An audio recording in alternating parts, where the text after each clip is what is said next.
Un poco que quedarse en la cuestión de las retenciones era como quedarse en el último efecto. En realidad, hay varias instancias de conflicto que ya se presentaron durante esta etapa. Una, sin duda, es la del 2006, cuando el gobierno dispuso la suspensión provisoria en ese momento por unos 6 meses, de las exportaciones de carne.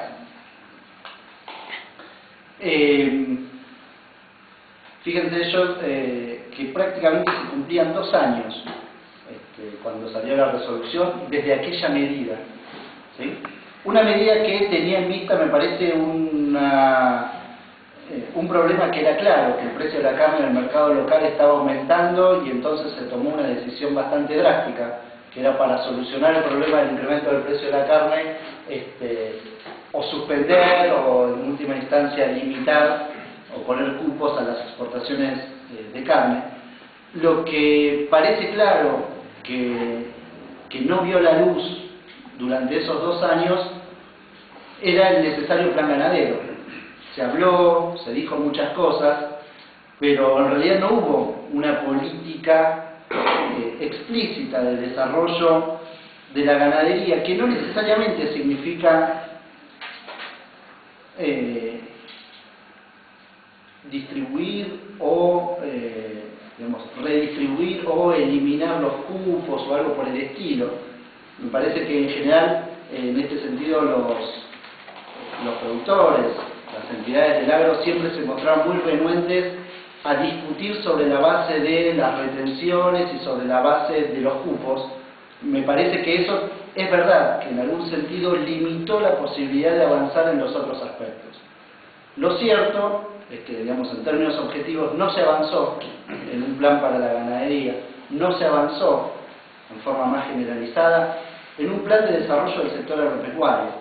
Y entonces, cuando uno lo que mira o lo que observa es que después de ya no 2 años, 4, 5 años, hay una ausencia marcada de un plan de desarrollo sectorial, entonces ahí sí, uno dice, ahí está la razón de fondo. Me parece que desde ese punto de vista la retención aparece casi como una medida aislada, y no aparece como una medida necesaria dentro de un plan más generalizado, donde el Estado tiene un rol activo, porque lo tiene que tener, de orientación de determinadas producciones, de promoción de determinadas producciones, pero también un papel en aspectos como la tecnología, aspectos como el desarrollo de nuevas producciones, de nuevos cultivos, algo que en general lo que observamos es más bien su falta. En algunos casos se puede llegar a hablar de carencia, pero en general me parece que hay que hablar de ausencia. Evidentemente, toda esta medida dio lugar a una disputa muy cruda por una parte de la renta agraria. Como yo diría, toda disputa política por la apropiación de una parte de la riqueza tiene su parte discursiva, y entonces evidentemente las distintas entidades del sector agropecuario tratan de mostrar que en realidad el impuesto es desde distorsivo a confiscatorio, a que atenta contra el bienestar general. Me parece que ninguna de esas son cosas que en términos de teoría económica se puedan sostener y se puedan discutir seriamente.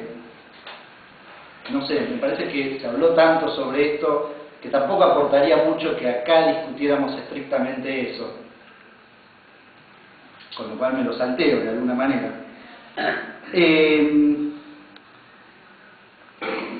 Pero sí me parece que en medio de todas esas falacias discursivas, todos esos discursos armados de alguna manera para mostrar un interés que claramente deviene del interés de apropiarse una parte de la renta agraria y no mucho más que eso, y la intención es mostrar eso como algo que hace al interés general, me parece que más allá de toda esa parte discursiva, decía, sí el conflicto deja o se hace patente un gran ausente, que de alguna manera se refleja en parte de los discursos.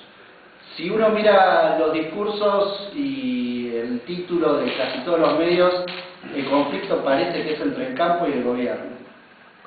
En el conflicto entre el campo y el gobierno, la verdad que nosotros, en una forma bastante generalizada, los que vivimos de nuestro trabajo, no tenemos mucho que hacer. Y la verdad que la intención en general de las entidades del sector agropecuario ha sido tratar de mostrar de que esto es un enfrentamiento pura y exclusivamente con el gobierno, y que no es algo que afecta a la sociedad en forma más generalizada y más particular, que afecta a los trabajadores. Me parece que no hay ninguna duda de que retenciones más bajas implica precios más caros de los alimentos y que eso implica peores condiciones de acceso a la alimentación para toda la población. Sin embargo, lo llamativo es que los discursos traten de dejar ese punto afuera y traten de dejar exclusivamente a ese sector afuera. Si uno tiene que mirar en términos de los sujetos políticos que actuaron, me parece que es claro que las organizaciones de los trabajadores o los trabajadores de alguna manera organizados, como quiera ser, son los grandes ausentes del conflicto. Son los que no salieron a decir nada. Incluso algunos, no es necesario dar nombres, pero me parece que es claro, incluso algunas organizaciones de los trabajadores directamente vinculadas al sector hasta se plantearon como que podían actuar de intermediarios, de mediadores en el conflicto, que tal vez es la imagen que más quieren las entidades en términos de que esto es un conflicto entre unos y otros y terceros afuera. En esos terceros afuera me parece que quedamos la gran mayoría de la población.